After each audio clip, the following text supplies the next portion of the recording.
Welcome to the Lifting for Women Made Simple podcast. This show is dedicated to helping you achieve your health and fitness goals through lifting and sustainable solutions. So, whether you're tuning in for the first time or you're a loyal listener, get ready to learn, grow, and lift with us. All right, what's up, everybody? Today we have a special guest on live, Mike Laviolette, physical therapist, fitness coach, who works to get high achievers in their best health so they can bring their best self to their family and their careers. Mike, what's up? What's up? How are you, Key? I'm pretty good. I can't complain. I am excited to chat with you today. So I just want to start with giving you the opportunity to tell us a little bit more about yourself, how you got into physical therapy and fitness coaching, and basically how you got to where you are today. Yeah, so I had another career before this.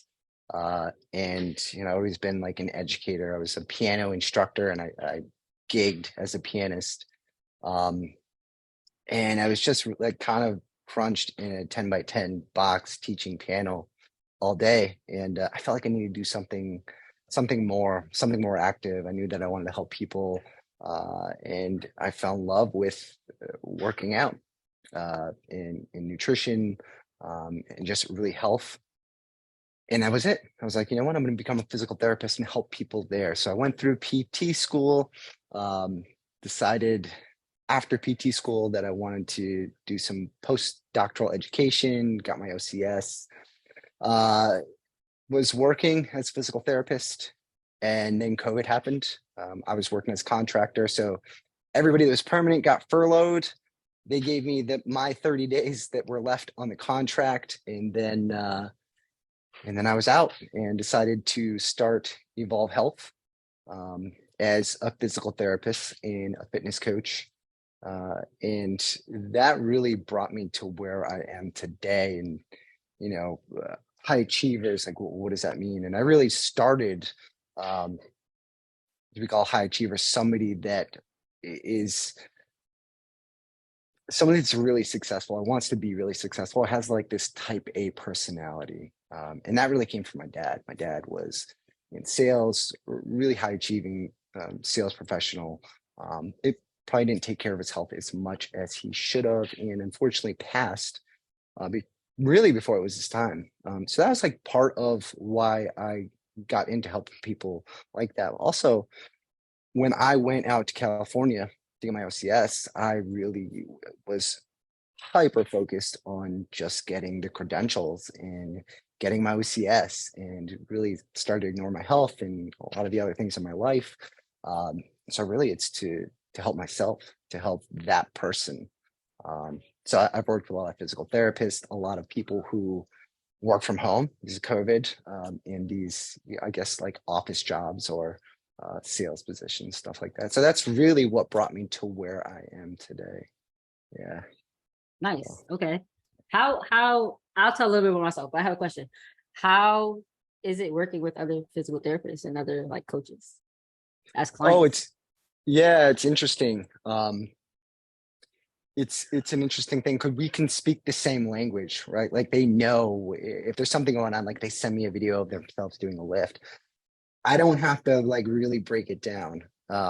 Which is something that I do, but like with a physical therapist, when we're working together, it's like, all right, like you don't have enough dorsiflexion here in this front squat. And so this is what we're going to do we're going to do this mob to make sure that you have that, right? And so that's like, I don't have to break it down and be like, all right, well, you're going to do this stretch. That's how you're going to do it for this long. And of course there are parameters when we do it, but we're just speaking the same language. And we start working together because they know that they need some help at whatever they're doing. And like they're working all day, grinding, helping people with their health, helping patients, like preaching health all day. And they grind throughout the day. They're smoked at the end of the day. And like for them, like probably one of the last things they're doing is thinking about going to the gym, right? Like if you work, you're bringing notes home, you get like 2 hours of notes after your day. Probably not the gym is probably not the first thing on your mind. You're probably rushing to get whatever you can get to eat right? Like it's a rush. And I've been in the clinic like that, and I know it's a grind.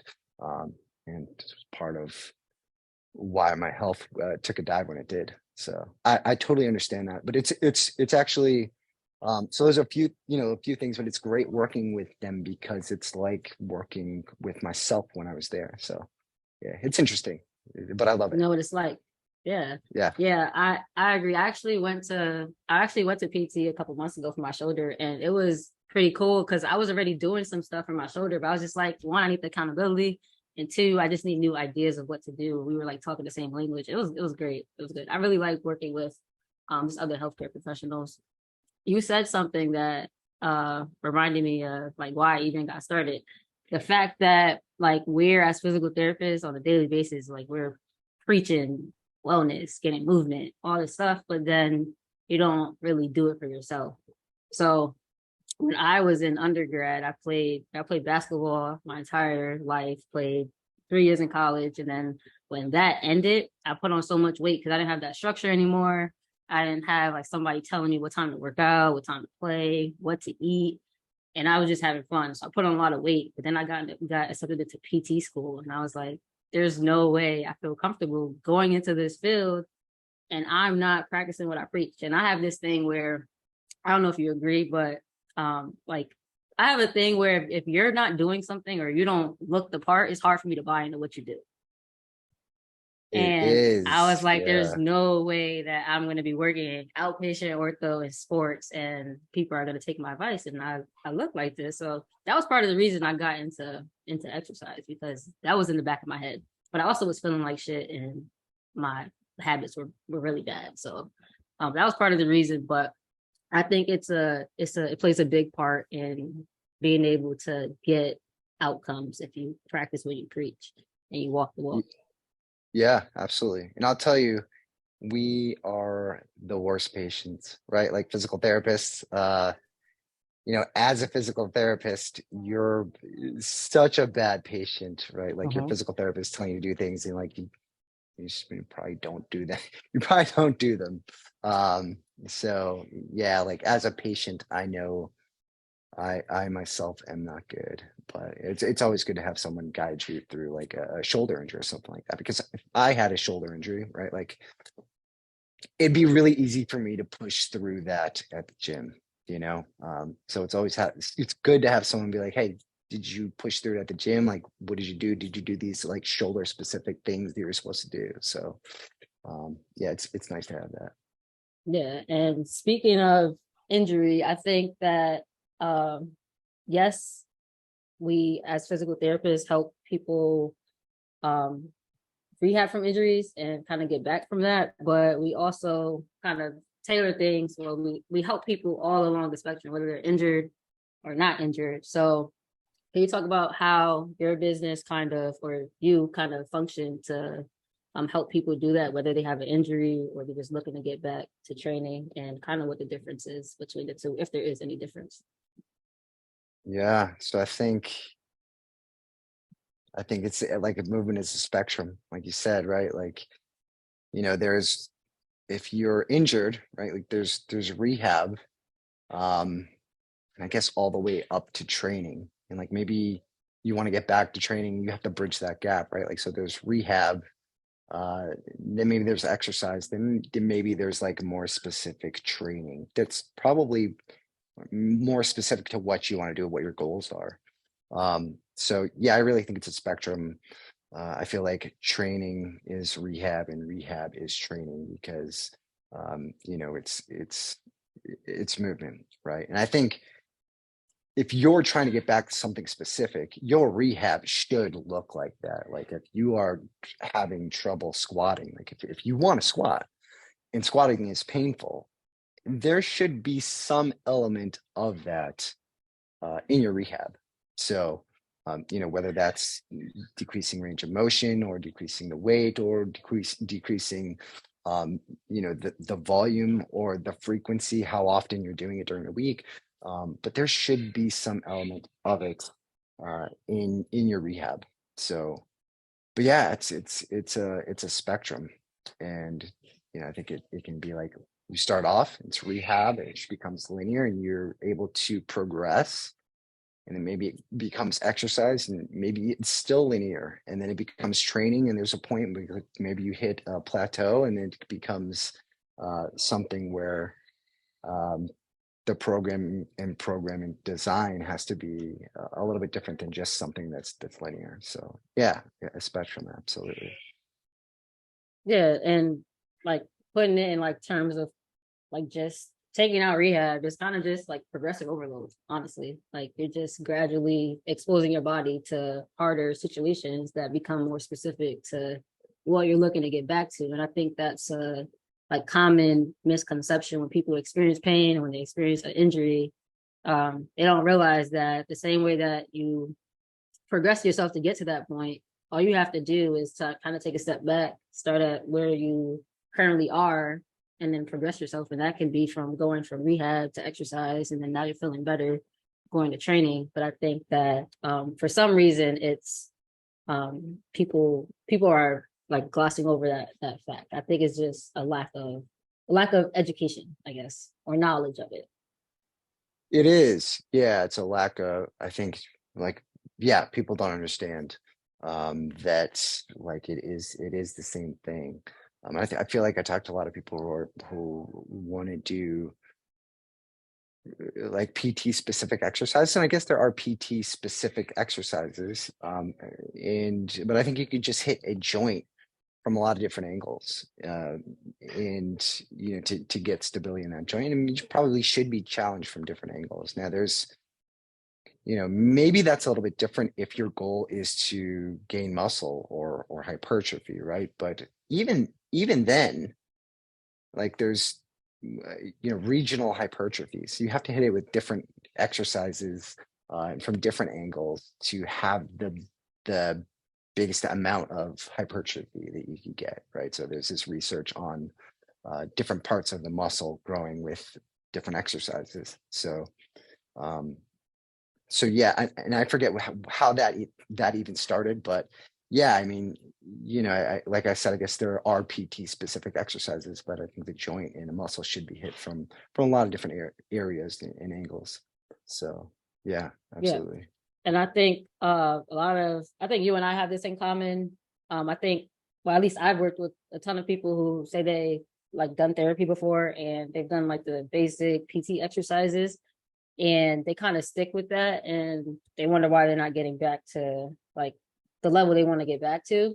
And it's that exact thing. Like you have to like give yourself different ways or different challenges to get to that point. So I think having our own like health companies is a way that we can get people from being stuck in that like little like basic PT world to kind of getting to the next level because we understand the spectrum and could take you from rehab to training, even though it's really the same thing. It just looks a little bit harder, more intense, more load. Yeah, and I mean, honestly, a, a lot of my business it doesn't even start there. It probably starts at exercise. Maybe in my form that I have, I have like a general questionnaire, right? And part of it is about musculoskeletal injury, right? And so we deal with whatever we need to deal with there, but most people just want to get in shape. They want to get stronger. They want to get leaner. They want to get more fit. They want to get healthier. So, and that's really my approach, like to physical therapy, anyways. Since I'm not in the clinic seeing 2, 3 patients at a time. Yeah, I can take a more like holistic, I guess you could say, approach as to like we're not just checking out subjective objective in like 2 minutes and then like here are these exercises and I'm going to do notes while you do that. It's like it's more of we're going to take a look at sleep, we're going to take a look at nutrition, we're going to take a look at all these things that could be contributing to like, and we're talking specifically rehab, someone's injured, all these things that could be contributing to your recovery or your pain or whatever's going on. But like most of the people that I work with, they just want to get in better shape. So, and luckily my approach helps them do that. So it's a really Yeah. nice thing about what I'm doing. Yeah. So I think, one of the reasons I love being out of the clinic and being able to do what I do, I feel really, really lucky to be able to do that. yeah. I'm in the I'm in the clinic still now. And what I can say is that I have some people in the clinic and I'm just like, damn, like if like you were just like my one-on-one client, like it'll be so much better. Like I still give them things to do outside of the clinic, but I do feel restricted in how much I can help because you do not have time to address all the other facets that do play a role in somebody's well-being, whether you have injury or not. So being in the clinic kind of shows me that, but obviously the ultimate goal is to get out. But it kind of makes me appreciate what I'm able to do outside of the clinic. Yeah, yeah, you can take it a bit further. You do have that opportunity. I know that you know this, like with the people that you work with outside of the clinic, it's like you can take it further because you don't have two or three people at a time and you're not trying to like rush through notes. And I think because I'm not in there, I can communicate with people more often. Like when I was in the clinic, I really wasn't able to. If someone called me, maybe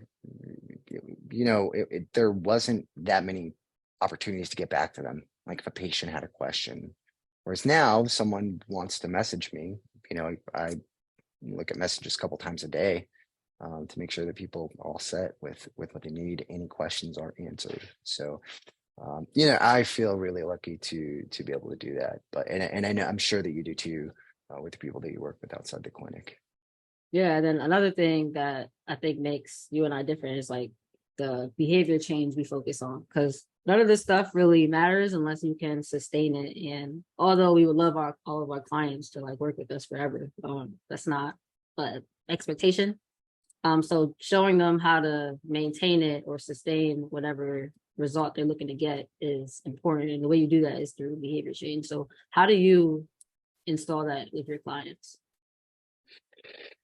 So I think when a lot of times people come on, um, they want the kitchen sink. I can't. They want everything. They want everything in the kitchen sink, right? Like, but you can't throw everything at someone because there's no way they're going to sting any of it. So, we tried to bring it down to one thing, maybe one or two things that they're working on. Um, Sometimes that's even too much. Sometimes we have to start even more micro, um, and having them start there and having them hit that goal and celebrate that win. It gives that positive feedback. They're celebrating and they're like, okay, like we've got this. Let's add something else. Um, and I think a lot of times that is exercise. I think a lot of time the first thing is exercise. So we really start there, add things on as we go, and you know, there are people that I've been working with for a while, and we continue to set goals and hit goals, and then set bigger goals and hit bigger goals. So yeah, it's those that's I really love working with those people because they just keep hitting the goals, and we kind of add some stretch goals. Maybe don't hit the goal, but like we're right there, and we can push. So I really do like that. But yeah, I mean, the best way to start is to go small, because throwing everything at someone is just it's not going to stick. You know. Yeah, it's not gonna stick. And I kind of think of it as like a science experiment. Like in school they have you like change like you have your independent variables and your dependent variables, and you only want to change one thing at a time because then you're not gonna know what's working. I kind of think of it the same way because I feel like there's so many things we know we need to do or we need to change, but if you cannot be consistent with one thing, there's no way you're going to be consistent with all of those things at one time. So taking like the easiest, smallest aspect that you can handle right now and getting consistent with that and then slowly building on top of that is going to make it a lot easier for you to keep doing. But if you try to do everything at once and with everybody's like busy lives, it's too hard to do that. And that's why I think coaching is so invaluable, because if you ask anybody, they know exactly what they need to do, but they don't know how to layer those things and make it work for them, make it feasible for them. So Yeah.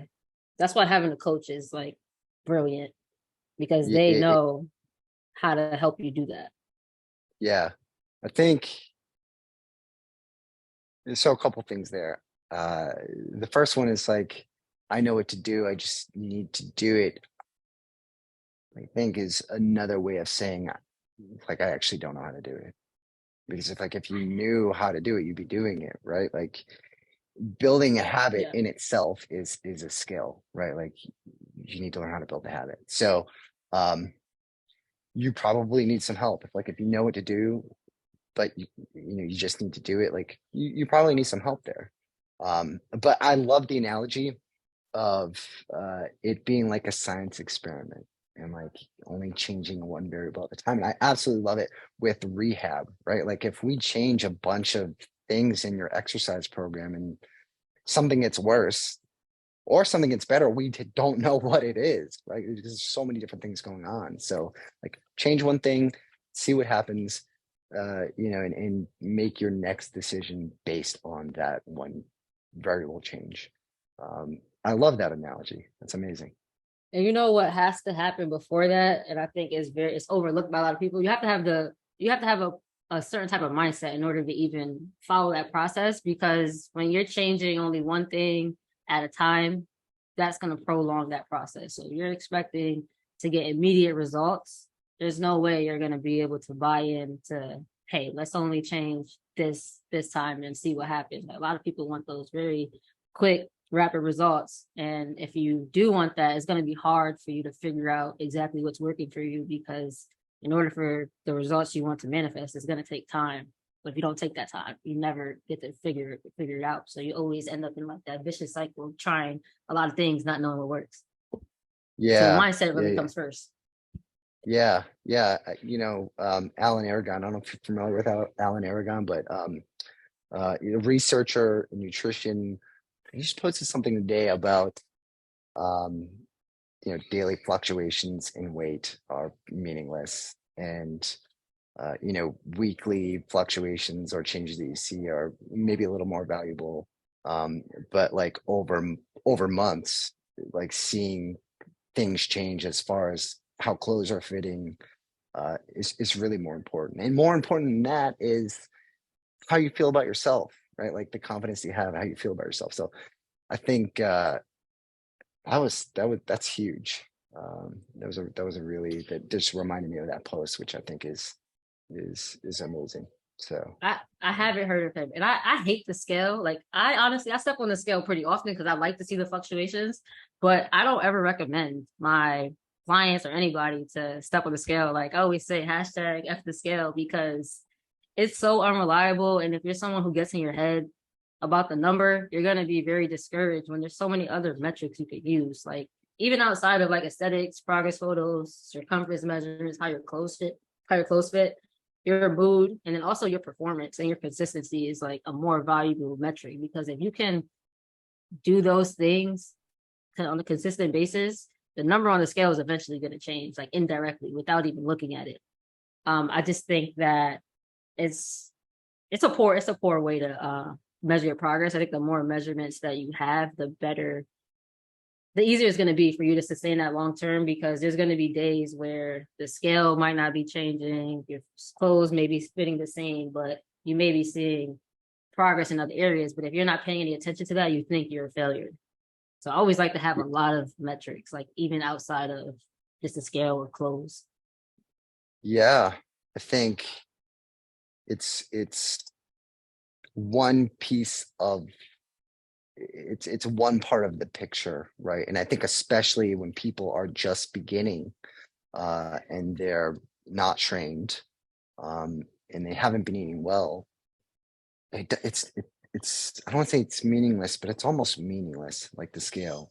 I think once you become more well trained, like you've been training for a while, you've been eating well for a while, then it probably makes more sense to use the scale. And even then, there are going to be daily fluctuations. So like you can't look at it day to day. But the best, the best way to do it is take a look at 1 week, average it. Take a look at the next week, average it. Look at the difference. And that is as precise as you can get. And it's probably not even that precise, right? But if you're going to use that metric, it's going to be later on that it's going to mean something. And you look at it over weeks. I mean, yeah, for someone who's just starting off on this journey, there can be that. There can be how accurate they're being with measuring their food, if that's even a thing that they want to do and are comfortable with. There's measurements like in different places in the body. There are 9 places that are pretty standard, but you can choose a few.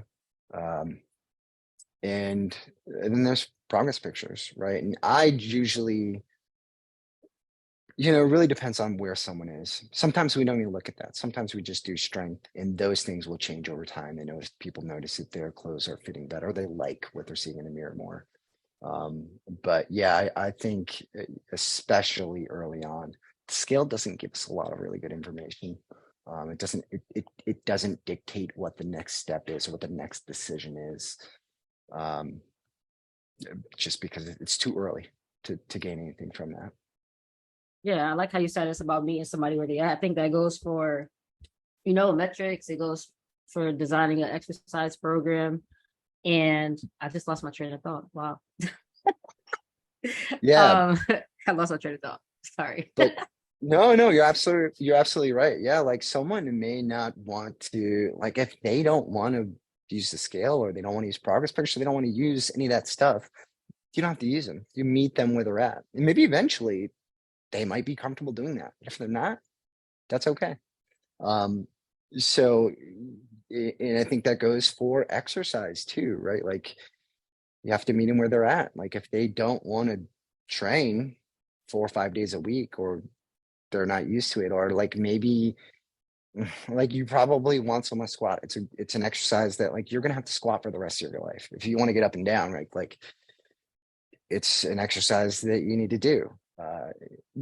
And if someone has never had a barbell on their back before, you're just not going to just be like, all right, you're going to put a barbell on your back and that's what we're going to do. Right? You have to meet them where they're at. And maybe where they're at is just getting up and down from the chair, depending on the person, right? I've definitely have worked with people who that's what they can do for a squat. They're not doing goblet squats. It's getting up and down, and maybe the rep numbers are higher there, but that's how they're training, and that's okay. And they progress. And I've had people start there and end up being at a place where they have a barbell on their back. So, and it's really fun to see that journey, but you absolutely have to meet someone where they're at. Yeah. And I think that's the problem with social media and the internet nowadays. I think it's a good thing that I always post about this. I think it's a good thing that people have access to different people online, like physical therapists online, coaches online, influencers, whatever you want to call them. But at the same time, it doesn't help you meet you where you're at. Unless you have the knowledge to apply that, you're not going to be able to succeed with that. So I think that's where we stand out as coaches, because everything we do is personalized, it's customized, and it meets you exactly where you are, and then progresses you how you should. Yeah, it is. The influencer thing is tough because there's unrealistic expectations, and as coaches, I think that's part of the job, is to set expectations. This is not this is not a short-term thing. There's trying to look like that person who is probably born with great genetics and possibly on performance enhancing supplements. It's an unrealistic expectation, maybe ever. So yeah. So it's really setting expectations is important. So yeah, I agree. I have a question for you. We talked about this before, but how do you, if somebody was to get started on just improving their overall health and feeling better about themselves, what would you advise them to start with? Uh, really just doing some movement. I guess you could even say just movement. But I mean, if we're talking American Heart Association like stuff, I mean, resistance exercise twice a week, 150 minutes of like moderate cardiovascular or 75 minutes of vigorous, but really just some exercise, really exercise. That's the first thing I would have people start on. It depends what their goal was. And I think what we were talking about, it's like, I think the question was like, would you start them with exercise, or would you start them with dietary changes or changing dietary habits? And I definitely wouldn't start them changing dietary habits, because one of the things that they could do is start restricting. If they get super restrictive, and maybe that leads to disordered eating, which possibly leads to an eating disorder, and then you don't have any way towards health, right? Like you're not trained, you're not exercising, and you now have an eating disorder. So I definitely start people on training or exercise. Get a really healthy relationship with exercise. Make sure that you have a healthy relationship with food, and maybe that's something that you get into later. But if there was a choice, like if someone was like coming to me for both, I mean, I'd probably start with exercise, probably. And if they're just coming for nutrition and they want, you know, guidance on nutrition, we'd have to make sure that they have a healthy relationship with food, and set expectations. But yeah, like if there was a choice, I would say exercise. So like you need to be exercising, because if you're exercising, you're going to gain muscle. If you gain muscle, it's going to increase your basal metabolic rate anyways, which helps you lose more fat just by sitting here. Like just if you didn't even move all day, like your basal metabolic rate is up. So you just burn more calories just by us sitting here and talking, since our basal metabolic rate is up, since we train. So that was a long rant, but I like it. but it would be exercise, right? Like it would be exercise or training. So yeah, that's the I'll get off the soapbox now. No, I agree. And another reason I would start on exercise too is because, like you said, it's a lot about how you feel. I think the more like energetic you feel, or just the better you feel on a day to day, the more inclined you're going to be to make healthier decisions. Like when you feel sluggish, when you like feel low energy, you're likely to fuel your body with bad food anyway. So I think once you start moving more, resistance training, you're going to feel better, and then you're going to be more inclined to make healthier decisions. But I don't think that momentum is built just by making dietary changes. I do know some coaches that do the opposite, but I'm definitely with exercise first. Yeah, yeah, and yeah, when you feel sluggish and tired, yeah, I mean, nutrition can give you that. Like if you're eating well, you can get that energy, but exercise gives that as well. And if you combine the two, that's a huge thing the people that I work with are struggling with, is fatigue, like mental fatigue, and just overall fatigue, like when you're grinding at a desk all day. And I think that would happen to a lot of people during COVID. Like that now we're working from home in front of a computer screen. And then like there's stuff about COVID like on the TV, and like you're really just sitting there because you can't go out. And I think that carried over into like some people are still dealing with that, right? Like they're still working from home now, which is, I would say, is a bad thing. I work from home, but like I get up every 60 to 90 minutes, take a walk, and I'm staying hydrated, and I'm eating well, and I train every day. So not every day, I train 4 days a week, and I make sure that I rest as needed. But yeah, energy is a huge thing. So again, a rant on energy. All right. Enough rants. If last thing, if you had to tell listeners one thing to take away from this conversation, what would it be? One thing to take away from the conversation. Or two, one or two. Wow. One or two, like I guess I think what big thing to take away from this is don't be afraid to reach out for guidance on something that you probably need guidance on. Like if there's something that you know how to do, but you just need to do it, like you might need some guidance. If like you're a type A personality and like you're just not someone who reaches out for help, it's like put your pride in your pocket. You'll end up in a much better place. And I think just having some guidance on that is going to be beneficial. You'll end up in a better place. So I think that's a big takeaway here. If there's something that you're unfamiliar with, a topic that you're unfamiliar with, and you want a result that you need the information to get, and someone else has that information, don't be afraid to reach out to them. I agree. All right. One last thing. I keep saying one last thing, but really one last thing. Right. Where can people find you? I'll tag your Facebook in the comments, but where can people find you on other social media? And if they want guidance from you, tell us about that as well. Yeah, I am Evolve Health PT on Instagram. I am Michael Laviolette on Facebook. I have a business page, Michael Laviolette PT DPT OCS, as a business page. I don't think anyone sees those. I'm on really. I'm on LinkedIn. I never post on there. If you want to reach out to me, message me on Instagram or Facebook, and let's chat. Absolutely. All right. Contact Mike if you need any guidance, and we'll catch you guys on the next live. Keith, thanks for having me on. It's always a good chat. Yeah, no problem. All right. Thank you for tuning into another episode of the Lifting for Women Made Simple podcast. Make sure to like, comment, subscribe, and give us a 5-star rating and review, and I'll catch you in the next episode.